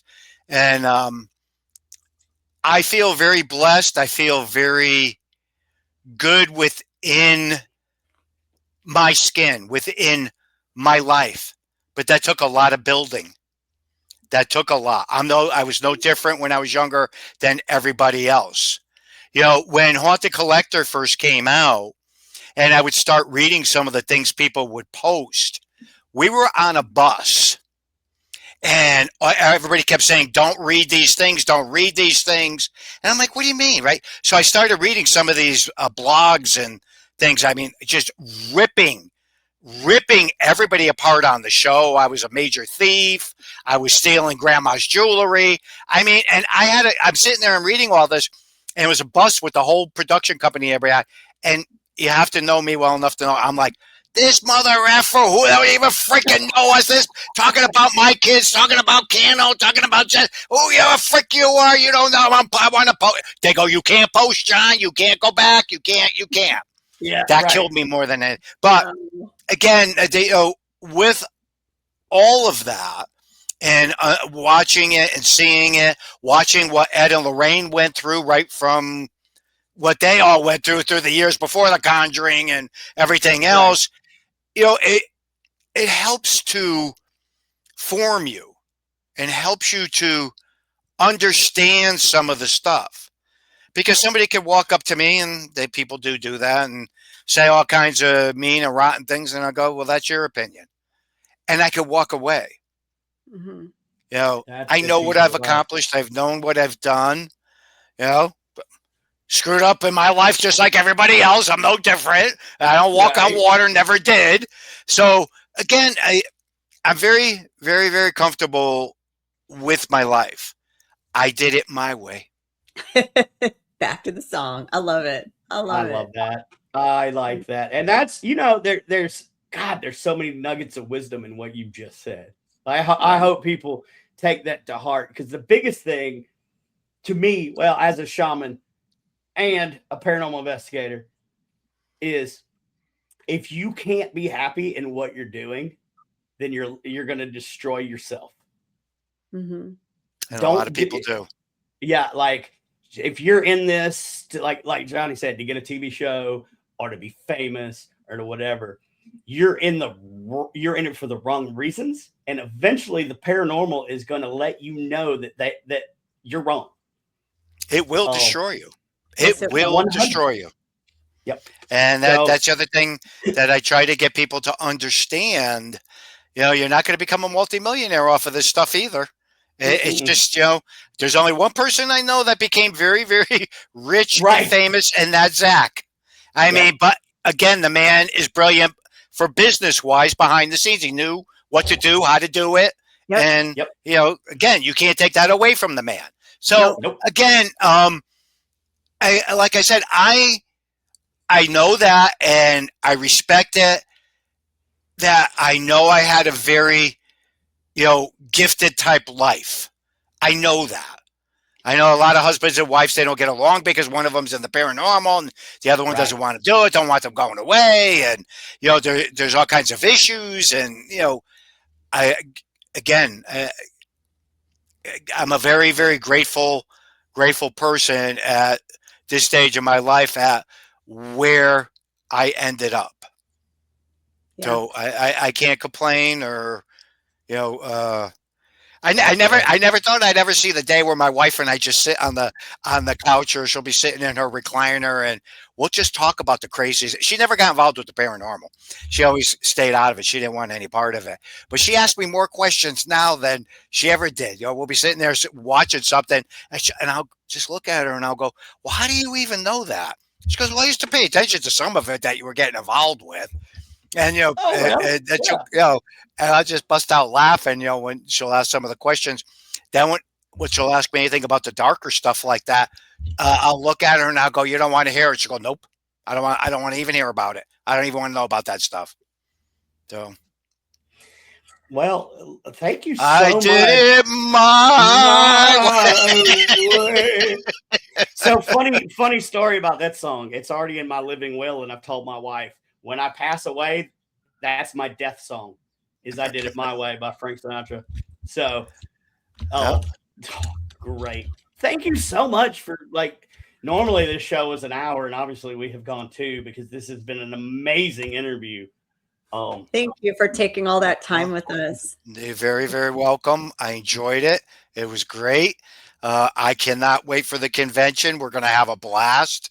Yeah, we are. We'll be hanging out down there, running around, seeing what's going on and everything. And it isn't spring break, is it? No. Good thing. Woo! Oh my gosh, I can see a whole bunch of people just all everywhere partying. Right. Rocking. All right, guys, have a good night. Thanks for having me on. Thank you. We'll see you guys shortly. Again, Johnny. Yes, Take sir. care. Have a good evening. Yes, sir. Bye-bye. Y'all, that was a wonderful show. Let me pull him back into the back. It was such a great show, and I appreciate him taking so much time. We said, could you do 15, 30 minutes extra? It's like 2 hours. So yeah. So I mean, but it was a good show, and I think we asked questions that I haven't heard asked before. So, you know, I think we did. I learned some stuff. I don't think he would have stayed if we were, you know what I mean? No, he would have probably said, "Go fuck yourself." Yeah. I saved it for the end. I dropped the F-bomb. You did. Y'all, thank you so much for watching Radio Paranormal. I still haven't figured out how to do the endings or any of our intros or outros. So what I'm going to do is what else do we have? We got like 2 minutes left. We do. You know what? I can play if I can find a, what is this one? Here we go. I'll have to find it and re-download it. But. Wait. Okay. We can share screen about the lineup of our guests coming up. Yeah. Let's do that. Once you share screen, I'll pull that up. Because it really is an amazing lineup, especially to learn. And it's got from and so we're mainly going to be spending time on our guests that will be at the Paracon. So you'll get to know a little bit about them, and maybe a little bit about who they are, what they do outside of what you have seen, and that way you know that they're just like you and me, and you don't have to like fanboy or fangirl. Just walk up to them, and if you have a question, ask. If you need to know something, ask. Yeah. Ask them. All right. Tell me when. All right, good. Here we go. And go. Look at all this.